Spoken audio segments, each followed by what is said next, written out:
Bonjour les amis et les amis, comment vous les allez bien, c'est Naz06 pour une nouvelle vidéo. Les amis, comment ça va bien? Bon, aujourd'hui je vais parler d'un sujet sérieux, c'est le cojones virus. Le virus de mes cojones, ce putain connard de virus, connard virus. Donc bon, jusqu'à là ça allait, je me disais ça va, il y a pas trop de cas, tout ça. Il y a un cas dans la ville à côté de chez moi. Un cas, c'est-à-dire à 2-3 km de chez moi à peu près, il y a eu un cas. C'est une personne âgée de 75 ans, quelque chose comme ça. À 2-3 km de chez moi, ça m'a fait un électrochoc. Sur le coup, j'ai paniqué. Avec le recul, ça va un petit peu. Je vais faire quand même des provisions, tout ça.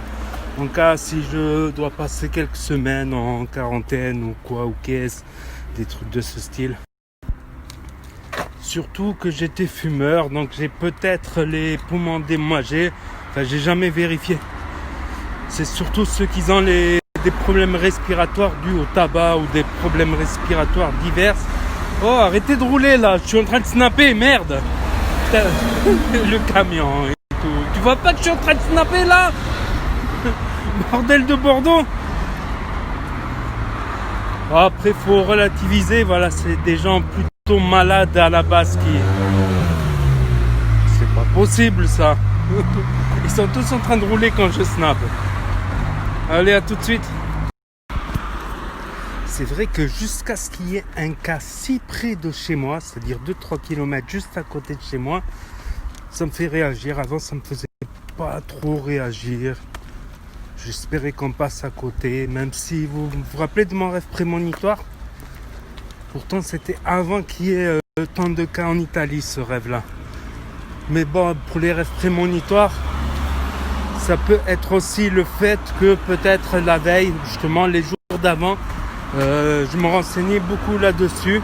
Et j'étais tombé sur des mathématiciens qui parlaient de probabilité et disaient que...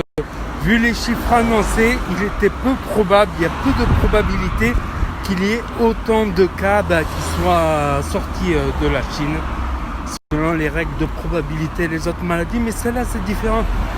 C'est qu'elle est hyper contagieuse, plus contagieuse. Il y avait le SRAS, la grippe du poulet, il y avait le SRAS, la grippe du poulet, je m'en souviens encore. Vaguement, en fait, c'était, il me semble, en 2007, 2008, un truc comme ça. Ça se transmettait qu'en mangeant du poulet. Je me rappelle, j'avais pris la précaution pendant des mois de ne plus manger de poulet. Vous savez là, ces poulets nourris aux hormones avec du chikungunya, avec un petit pincée d'Ebola, du SRAS, la grippe du poulet. À part ça, les fumeurs aussi.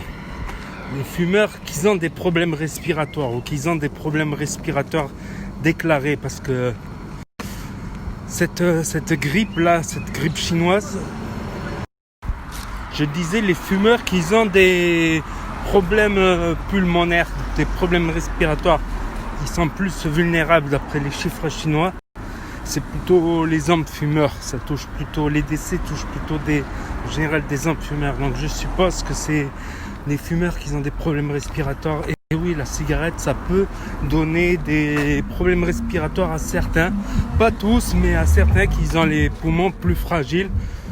Voilà, c'est un peu mes recherches en ce moment. Je me renseigne beaucoup quand même. Je vais aller faire quelques provisions également. Pas mal de pâtes, de riz, de sauce tomate, du lait en poudre aussi. Il y a quoi? Un peu de biscuits, un peu d'amandes, histoire de tenir... pas mal de semaines. J'ai déjà pris un petit stock de Doliprane, 4 bonnes boîtes de Doliprane, on ne sait jamais. Et aussi les produits style dentifrice, liquide vaisselle, shampoing, savon. Je vais prendre aussi une petite bouteille d'alcool aussi pour désinfecter tout ça. C'est surtout quand vous sortez de chez vous que vous rentrez et que vous touchez plein de trucs dehors, ne mettez pas les mains dans la bouche. C'est surtout quand vous rentrez chez vous que vous avez touché plein de trucs, vous lavez automatiquement les mains. Voilà. Bon, après, Après, je vais reprendre un peu les, comment ça s'appelle, les zappings humour, parce que j'aime bien, ça fait plaisir d'en faire, c'est assez drôle à voir. C'est mes choix, c'est moi je sélectionne les vidéos que je veux. Voilà, j'évite les vidéos gore, les vidéos trop hardcore. Des fois, moi je ferme les yeux sur des zappings quand il y a des vidéos où la personne elle se blesse gravement. Voilà, c'est du zapping voilà, tranquille. Si ça marche, ben, je continuerai sur Snap et je les publie aussi sur ma chaîne YouTube Nas06. Donc voilà, merci à vous d'avoir regardé, d'avoir partagé la vidéo. Je vous dis à très bientôt. Tchuss.